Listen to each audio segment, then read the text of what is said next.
ഇതിപ്പോൾ ഞാൻ തന്നെ ഉള്ള ഉണ്ടാക്കാൻ ബാക്കിയെന്ന് തോന്നുന്നുണ്ട് അല്ലേ. വീഡിയോസൊക്കെ കണ്ട് ഇതിനോടൊരു ഇഷ്ടം തോന്നിയിട്ട് ഒന്ന് ഉണ്ടാക്കാമെന്ന് വിചാരിച്ചു കേട്ടോ.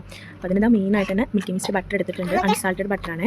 അപ്പോൾ അതെടുത്തിട്ട് അതിലേക്ക് കുറച്ച് വനില എസൻസും അതേപോലെ തന്നെ ആവശ്യത്തിന് കണ്ടൻസ്ഡ് മിൽക്കും ചേർത്ത് കൊടുക്കുന്നുണ്ട് കേട്ടോ. ഞാനിപ്പോൾ ഒരു പാകത്തിനാണ് ചേർത്ത് കൊടുത്തിട്ടുള്ളത്. കൂടുതൽ വേണമെന്നുണ്ടെങ്കിൽ ഇതിലോ മൈൽഡായിട്ടുള്ള ടേസ്റ്റ് മധുരമാണ് നല്ലതെന്ന് പറയുന്നത് കേൾക്കുന്നുണ്ട്. അപ്പോൾ ഇത് ശരിക്കും പറഞ്ഞാൽ ബട്ടർ നല്ല റൂം ടെമ്പറേച്ചറിലാവണം. പക്ഷേ എനിക്ക് അതിനോടുള്ള ക്ഷമയൊന്നും ഉണ്ടായിരുന്നില്ല കേട്ടോ. ഞാൻ നന്നായിട്ട് തന്നെ ഒന്ന് ബീറ്റ്റൂട്ട് യൂസ് ചെയ്തിട്ടാണ് പിന്നെ അത് ബീറ്റ് ചെയ്തെടുത്തിട്ടുള്ളത് കേട്ടോ. അപ്പോൾ നന്നായിട്ട് തന്നെ മിക്സ് ആയിട്ട് ഇതേപോലെ ഉണ്ട്. പിന്നെ നമ്മുടെ താരം ബെന്നിനെടുത്തിട്ട് നല്ലപോലെ ബണ്ണ് എന്ന് പറയാം അല്ലേ, നമ്മളിവിടേക്ക് ബെന്ന് പറയും കേട്ടോ. അപ്പോൾ അത് നല്ലപോലെ തന്നെ തേച്ച് കൊടുക്കുന്നുണ്ട്. അതുപോലെ അത്യാവശ്യം നന്നായിട്ട് തന്നെ തേച്ച് കൊടുക്കണം. എന്നിട്ട് ജസ്റ്റ് ഒന്ന് ക്ലോസ് ചെയ്ത് വെച്ചപ്പോൾ നമ്മുടെ സാധനം ഇവിടെ റെഡി ഉണ്ട് കേട്ടോ. അപ്പോൾ ഇതാണ് മസ്ക ബൺ എന്ന് പറയുന്ന സാധനം. അപ്പോൾ അത് ടേസ്റ്റ് ചെയ്ത് നോക്കാൻ വരട്ടെ. അതിന് കൂടെ തന്നെ നല്ല കോമ്പിനേഷൻ ആയിട്ടുള്ള അടുത്ത ഐറ്റമാണ് അല്ലേ ഇറാനി ചായ്. അപ്പോൾ സത്യം പറയാലോ ഞാൻ ഈ ഒരു ഇറാനി ചായ് ഉണ്ടാക്കിയിട്ട് വലിയ പ്രതീക്ഷ ഉണ്ടായിരുന്നില്ല കേട്ടോ. പക്ഷേ റിസൾട്ട് പൊളിയായിരുന്നു.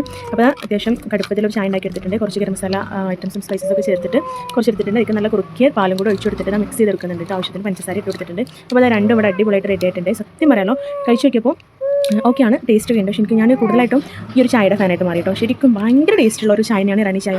അപ്പോൾ സംഭവം ഈ ഒരു ഹൈപ്പിനുള്ളതൊക്കെ ഉണ്ട്. അതായത് ഇതിപ്പോൾ ചായയിൽ മുക്കാതെ കഴിക്കണമെന്നുണ്ടെങ്കിൽ ഒരു വേറെ ടേസ്റ്റാണ്. പക്ഷേ മുക്കി കഴിക്കുമ്പോൾ കറക്റ്റ് അടിപൊളി ടേസ്റ്റ് ആയിട്ട് വരുന്നുണ്ട്. പിന്നെ ഞാൻ പറഞ്ഞല്ലോ ആ ചായ ഒരു രക്ഷയില്ല മക്കളെ, ഒന്ന് ട്രൈ ചെയ്ത് നോക്കിയിട്ട് പറയൂ കേട്ടോ. ഈ ഒരു വീഡിയോ ഇഷ്ടമായാലും എന്തായാലും ലൈക്ക് ചെയ്യാൻ മറക്കരുത് കേട്ടോ. കൂടുതൽ വീഡിയോസിനായിട്ട് നമ്മുടെ ചാനൽ സബ്സ്ക്രൈബ് ചെയ്തും കൂടെ വെച്ചോളൂ കേട്ടോ.